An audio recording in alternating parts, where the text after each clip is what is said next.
Quick video lang to mga mami. Ito yung ating BagSmart 15.6 inch na laptop. Ayan, para lang makita nyo pagsuot ng bata.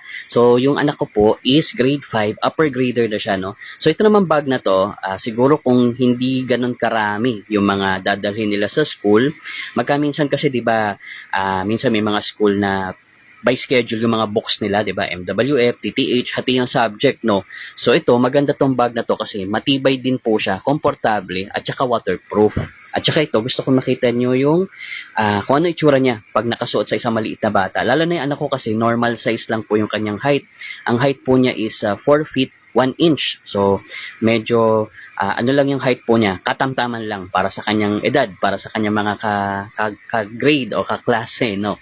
And then, ayan, ganyan ang itsura sa kanya kapag nakasuot itong ating BagSmart 15.6 inch na laptop bag. Ayan, dalawa yung kanyang side pocket. Ayan, kasya ang 1 liter na plastic water. O kaya kung tumbler po, 800 ml.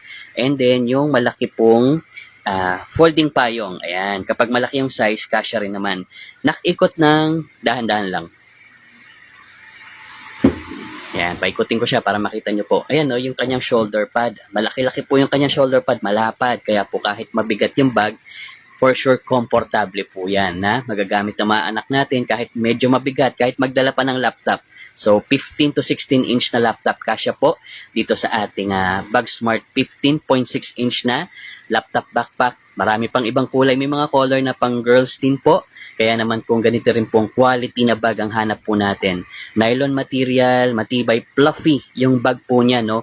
So, komportable siyang magagamit ng mga anak po natin kahit mabigat po. Dito ko lagay yung link sa may yellow basket. Tsaka makakapag-check out. Yan lang. Maraming salamat. Kung may iba kang question, lagay mo sa my comment section.